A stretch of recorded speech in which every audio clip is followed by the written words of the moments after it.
Varahini channel பார்க்குற அனைவருக்கும் வணக்கம்.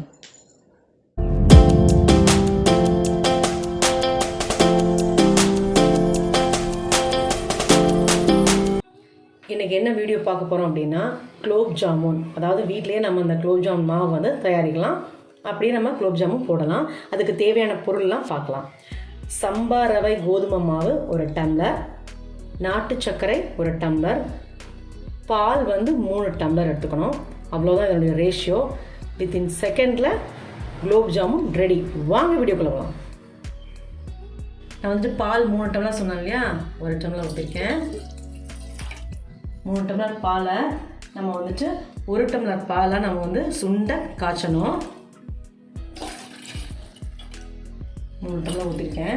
இதை வந்து 1 டம்ளர் வர வரைக்கும் நம்ம வந்து நல்லா சுண்ட காய்ச்சணும். நான் வந்து சிம்மில் வச்சுட்டு நம்ம வேலையை பார்க்கலாம். சிம்மில் வச்சுருங்க, அது பாட்டு சுண்டிட்டு இருக்கட்டும். நம்ம அதுக்குள்ளே நாட்டுச்சக்கரையை தண்ணி விட்டு நல்லா கரைச்சிட்டு பாகு எடுத்துக்கலாம்.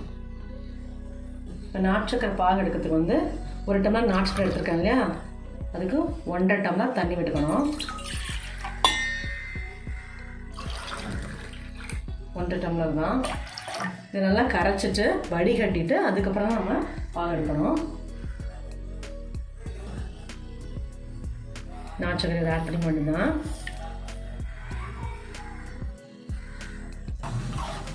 நல்லா கரையட்டும். இது நல்லா கரைஞ்சோடனே வடிகட்டிடலாம். அப்போ தான் வந்துட்டு மண் தூசி இதெல்லாம் இருந்தால் வெளியே நம்ம எடுத்துடலாம்.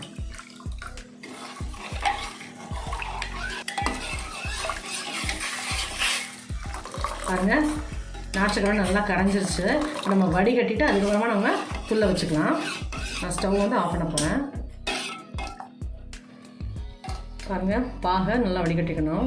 ஏன்னா பாகு பண்ணணும் இல்லையா, அந்த தண்ணியை நல்லா வடிகட்டால் அதில் இருக்க தூசி மண் இதெல்லாம் எடுத்துட முடியும். பாருங்கள், எவ்வளோ டஸ்ட் இருக்குங்க. க்ளீன் பண்ணியாச்சு. இப்போ நல்லா துள்ளிட்டு லைட் பதம் வரட்டும். பாருங்கள், பால் பாருங்கள் எவ்வளோ பொங்கி வருது பாருங்கள். நல்லா கலக்கிட்டே இருக்கணும் சுண்டுற வரைக்கும். நல்லா திக்காக சுண்டட்டும். அது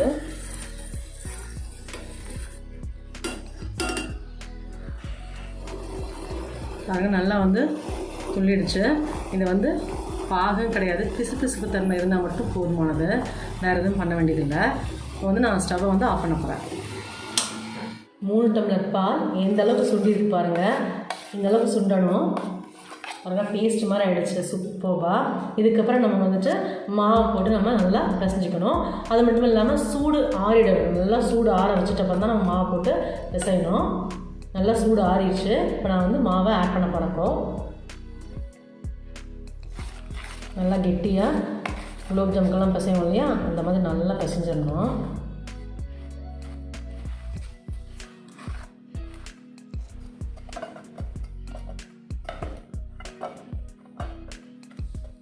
பாருங்கள், நல்லா பிசைஞ்சாச்சு.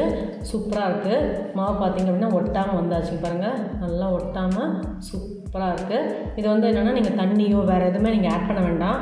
ஏன்னா பால் இருக்கிறதுனால அதுலேயே வெண்ணெய் இருக்குது, அந்த நெய்யோட பதம் இருக்கிறதுனால அது அப்படியே சூப்பராக செட் ஆகிடுச்சு. இது ஒரு 5 நிமிஷம் ஊறட்டும். நம்ம குட்டி குட்டி பால்ஸாக பிடிச்சி வச்சுக்கலாம்.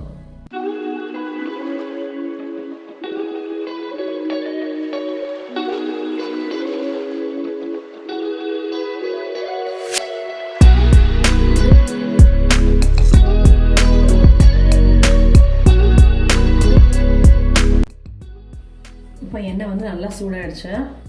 இப்போ எனக்கு 1 டம்ளர் கோதுமை மாவுக்கும் சம்பா ரவை கோதுமை மாவு 1 டம்ளரு, 3 டம்ளர் பால், இதுக்கு சேர்த்து எனக்கு வந்து 30 உருண்டை வந்திருக்கு குலோப் ஜாமுன்னு. இதை நம்ம வந்து எண்ணெயில் அப்படியே போட்டுட்டு பாகில் போட வேண்டியது தான். நல்லா எண்ணெய் சூடாகிடுச்சு, போட போகிறேன்.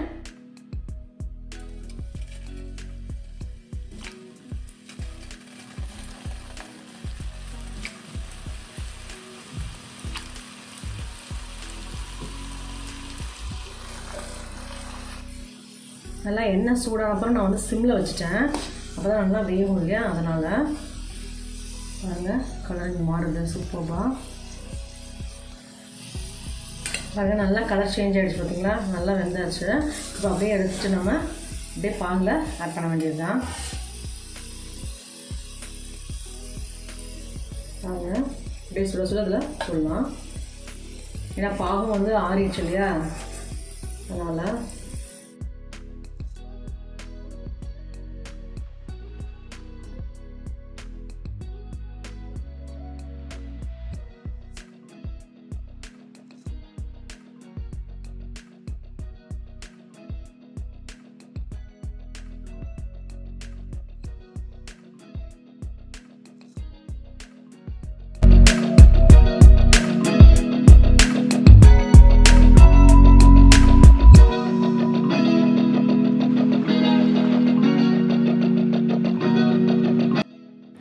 பாருங்கள் குலோப் ஜாம் சூப்பராக ரெடி ஆகிடுச்சு ஜம்முன்னு.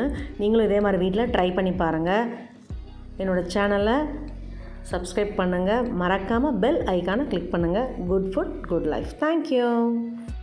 இந்த வராகினி சேனலை பார்க்குற நீங்கள் ஷேர் பண்ணுங்கள், லைக் பண்ணுங்கள், சப்ஸ்கிரைப் பண்ணுங்கள், மறக்காமல் பெல் ஐக்கானை கிளிக் பண்ணிவிடுங்க. இந்த ப்ரோக்ராமை இன்ஸ்டாகிராம்லேயும் டெலகிராம்லேயும் ஃபாலோ பண்ணுங்கள். தேங்க்யூ.